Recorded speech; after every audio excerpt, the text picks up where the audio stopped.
Camila. Mahal na mahal kita. Bitawan mo ako, Carlito. Ano, Camila? Hindi na kita mahal. Bitawan mo ako. Ano ba? Bitawan mo.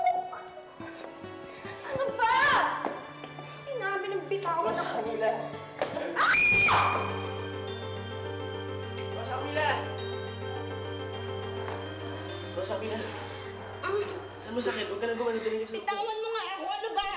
Bitawan mo ako. Ano ba? Umalis ka na nga. Bumalik ka na sa asawang. Bumalik ka na kay Phoebe. Rosa Camila, meron kaming kasunduan. Maghiwalay din kami tapos sa ilang buwan. Carlito, ayoko na. Naiintindihan mo ba? Ayoko na kaya umalis ka na. Umalis ka na. Rosa Camila, wala naman kailangan magbago sa atin eh. Rosa Camila! Hindi pa rin naman tayo magkita eh. Kukuha ko na sarili nating kondo. Hindi ako papayag na mag-isang kabit!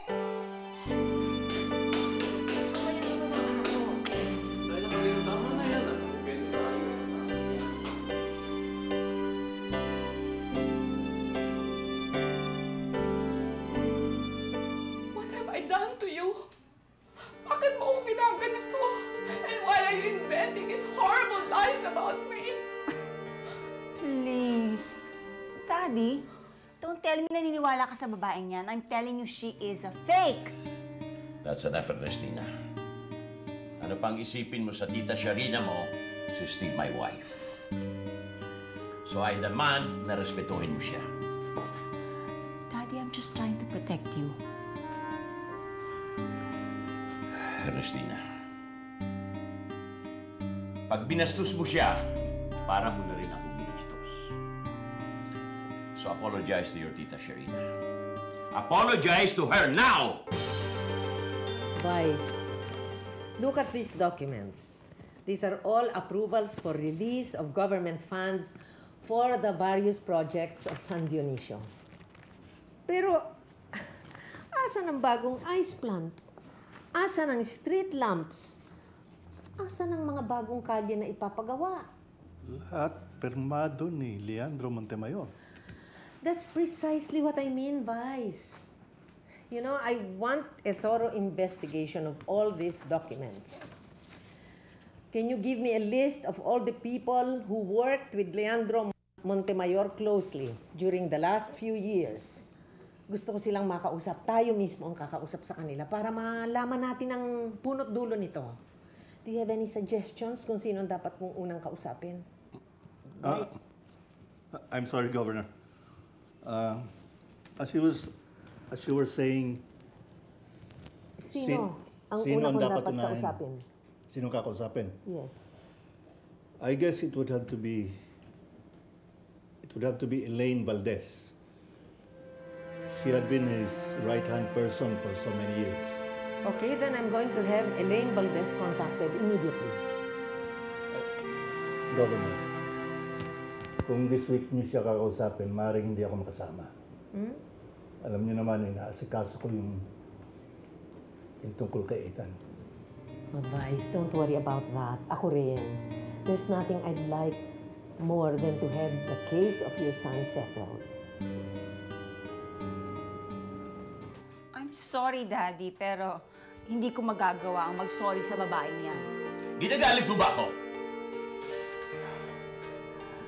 Daddy, mahal ko kayo. Pero hindi ko po kayang gawin yung pinagagawa niyo sa akin. Maghaharap pa tayo, Tita Sharina. At sa paghaharap natin, magdadala ko ng pruweba.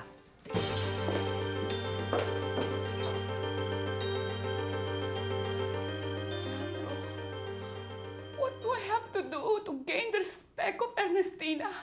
Habang buhay na lang niya ba ako tatapak-tapakan ng pamilya mo, yung unang pamilya mo? Tama na. Tama na. Pinagtanggol na kita sa anak ko. So you better listen carefully. Ngayong tayong dalawa lang ang nandito. You better be damn sure na hindi totoo ang sinasabi ni Ernestina. You better be damn sure. Maricel, nagbilan ba ang Sir Carlito mo kung saan siya nagpunta? Opo, ma'am. Sabihin ko daw po sa inyo na pupunta siya ng San Dionisio. Ah, okay. Hi, Guada. Ah, okay lang. Ikaw? Ah, uy, pakausap naman sa mister ko. Hindi na kasi kami nag-abot eh. Ha? Wala siya dyan? Sure ka? Ah, oo nga eh. Hindi ko rin siya matawagan eh. Sige, pag nagkausap kami, sasabihin ko na lang na hinahanap din siya ni Lola Romina. Kiss Lola Romina na lang for me, ha? Okay, bye. Ma'am, hindi na po ba kayo kakain? Wala na yata akong gana eh. Sorry. Maricel, sigurado ka bang yun lang ang binili ng Sir Carlito mo? Ay, meron pa po pala. Okay. Sabihin ko daw po sa inyo na alam niyo na ang ipinunta niya doon. Halika na, Carlito. Sabi na! May wala sa akin, wala ibig sabihin sa akin yung kasalanan ni Phoebe. Tama na, Carlito. Nakakayaan sa mga madre, mga ginagawa mo. Alam ng Diyos na ikaw lang yung mahal ko! Tama na, nagbito na ng salta si Rosa Camila. Ayaw ka na niya makita. Tama na yan, umuwi ka na. Rosa Camila, nangako tayo, hindi tayo maghiwalay. Sige na, Carlito, tama na. Umuwi ka na sa asawa mo. Ako ko pa yung pako mo, Sige na, bukod sige ka na, naman sige sa na. pako mo. Sige na, sige na, sige na. Umuwi ka na sa asawa mo.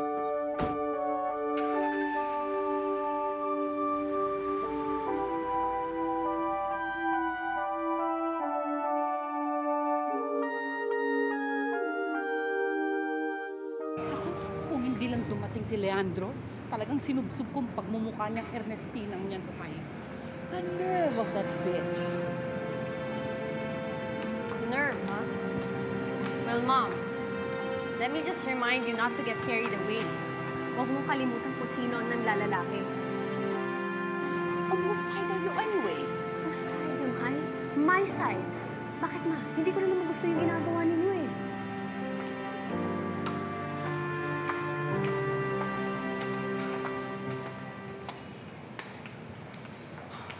But for obvious reasons, Mom, hindi kita ibubuking kay Dad. Okay, fine. Tommy and I are going to lay low. Good. But promise me one thing, Amanda. You'll get even with that bitch for me. Mom, you don't have to say that. Matagal nang namumuro sa akin yung Ernestina na yan. Kahit na hindi nangyari yung away ninyo kanina, makakaganti din ako dyan. In a very slow and painful way. So don't worry. And how may I say that? That way, Mom. Hi. Healing. Hello? Hi. Hello. Oh, you smell good. Alis na ako. Ano ka ba? Malilate ako sa work. Hindi ko malilate. Ba't ka malilate? Eh, amo ka, di ba? Oo nga, pero marami ako nakaschedule ng mga meetings. Yung damit ko nagkukusot. Ay, walang problema yan.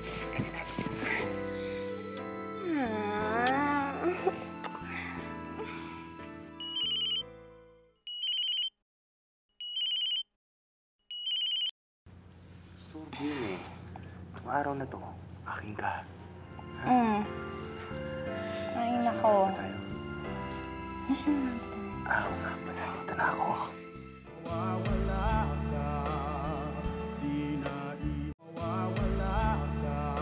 Senator, you have a speaking engagement tomorrow lunchtime with the UP College of Law. But according to my schedule, sir, lunchtime din po tomorrow, you have a meeting with the dedicatorias of the broadcast media company. Alin po bang tutuloy natin dito, Senator? Did I say yes to both? Yes, sir. Okay. O sige. Ituloy mo yun sa UP College of Law and move the dedicatorias for dinner. Thank God, Elaine, you're back. I don't know if I'll last another week without you. Thank you, Senator. By the way, sir, tinawagan po ako ng office ni Governor Romina Salgado.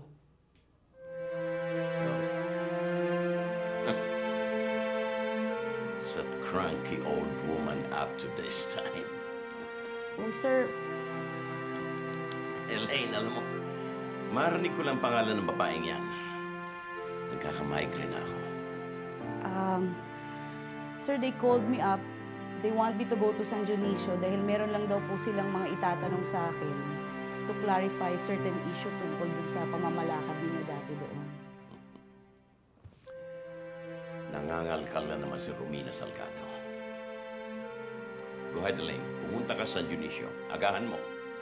Baka sabihin nila, meron tayong itinatago. Senator, meron po ba akong dapat na hindi banggitin? Wala. Feel free to answer anything that Romina asks. Huwag kang matakot. Total, wala tayong tinatago. Para tigilan tayo ng babaeng yan. Ay nako, hindi. I refuse. Hindi ko puputulan ng buhok mo. Tignan mo, parang pang-commercial model. Diba? Sige na, Ivana. Gusto kasi ng asawa ko short hair eh. Well, tanga siya, no? Marami mga babae at mga baklang magpapakamatay para lang maka-achieve ng gantong hair, di ba? Ganders! Hindi, kasi pag pinutulan mo ng short yung buhok ko, magkakalaman ako dito sa cheeks. At saka mamaya, samahan mo yun ako, mamimili ako. Ang gusto yata kasi ni Carlito, short hair. Gusto niya short hair, tapos gusto niya conservative yung look. Hoy, ano to? Isa siyang complete overhaul, kaya kita sasamahan. Hindi ka kotse, iha. Tapos papalitan mo yung spare parts. Hindi, no? Maganda ka. Promise yun, kamukha nga kita eh. At kung talagang mahal ka ng ombre yung pinakasalan mo, hindi kaya papalitan, no? Tsaka bakit ba ay iba-iba yung look? Yung buhok mo, paputulan, chuchu. Bakit ba? Ano bang look na gusto mong i-achieve? Ano ba? Yung sa kanya, Yeah. siya kasi ang mahal ni Carlito eh. Mother Superior, nakikiusap po ako. Huwag niyo naman po ako sana paalisin dito sa kumbento niyo. Rosa Camila, noong unang-una pa man, talagang hinding-hindi na ako sang-ayon sa pagtigil mo rito sa kumbentong ito. Now,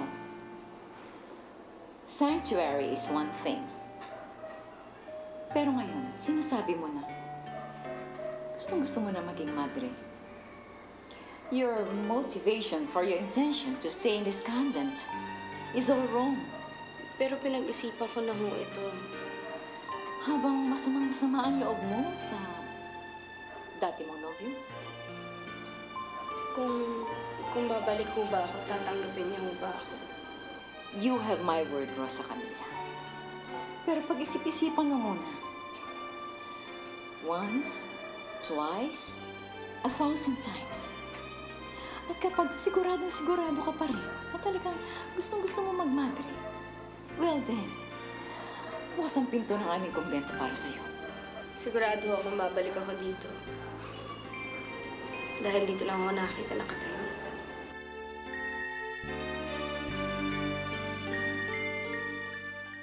Mawawala ka, di na iibig pa. Mawawala ka, di na iibig pa. Balakang. Hi. Tignan mo nga ang sarili mo sa salamin. Tignan mo sa sarili mo sa salamin. Diba? My gosh! You're so beautiful. Of course, second to me. Hindi naman yun ang pakiramdam ko eh. Alam mo ba, halos ipagtulakan ko ng sarili ko kay Carlito pero talagang si Rosa Camila lang ang mahal niya. Hoy! Teka! Huwag kang magpakamartir dyan, iha. Hindi na uso ang martir sa panahon ngayon. Tingnan mo, ha? Unang-una, hindi ba ikaw si Mrs. Valiente? Diba? At ang dapat ang insecure ay si Rosa Camila.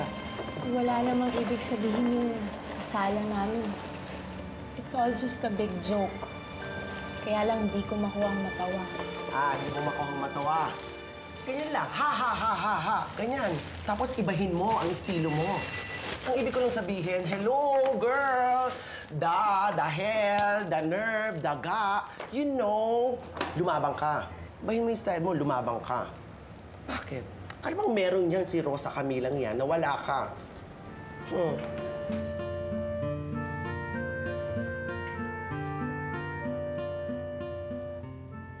Grabe, gabi na pala.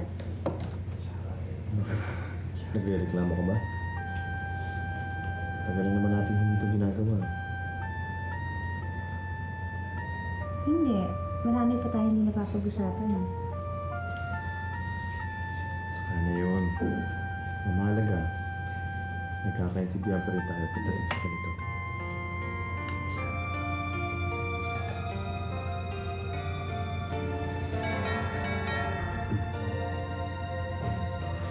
Ay, hindi. Ako na lang.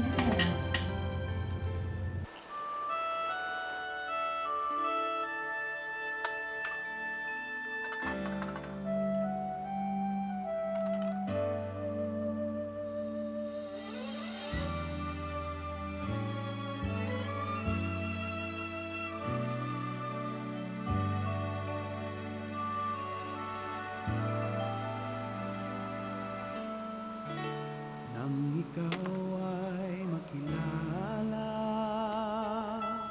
Huwag ho kayong mag-alala, sister. Parati po akong dadala. O, hayaan nyo, sa sobrang kakulitan ko, tingnan nyo po, mapapapayag pa rin kayong tanggapin ako dito. Sige, tingnan natin. Mag-iingat ka lang sa Camila. Oh, sa Camila? Bakit? Ano nangyayari sa'yo? Bigla po, sumama yung pakiramdam ko. Bakit nga, Emil? Carlito, mag-usap tayo. Bibi, sorry, pero medyo talagang nahihilo na ako. Bukas na lang. Carlito, I want us to talk now. Rosa Camila, ano ba talaga nangyayari sa'yo, ha? Siguro, Mami, napagod lang ako. O, sige. Edal, may gusto rin naman ako sabihin sa'yo. Okay lang po to. Dami kasi ang nangyari eh.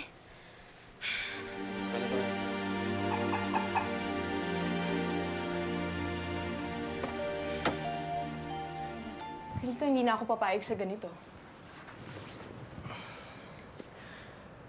Ako man eh. Pareho lang pala tayo nararamdaman. Anong ibig mong sabihin? Bibi, huwag na natin patagalin to. Paano na natin to kasal natin?